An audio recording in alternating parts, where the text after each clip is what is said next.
为了提升客种农业来做推广，有五届了个普音大学界公共的学生儿毕业展，佢哋就会用客家农业来做主题，做嚟客家群众嘅推广计划哦。佢哋系去到嚟新竹、屏东、花莲两条客种，让20届乡亲来进行深度嘅访谈，也完善嚟结合样片嘅文献，还有图文书嘅作品哦。讲嘅就系客家农村嘅故事。 很多青山温从燃气来展出。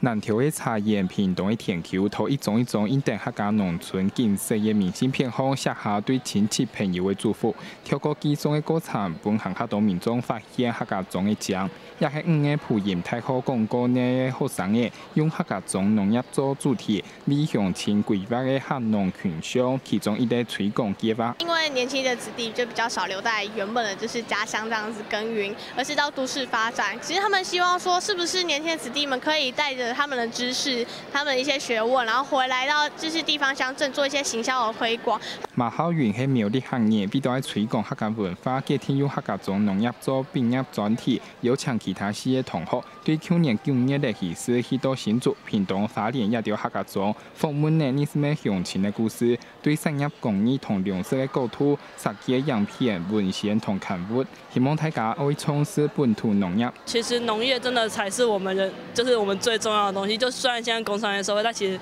我们是一个完全不可或缺、我们最根本的东西。那其实我觉得大家都应该自己真的去走下去看看，才知道他们到底有多辛苦，然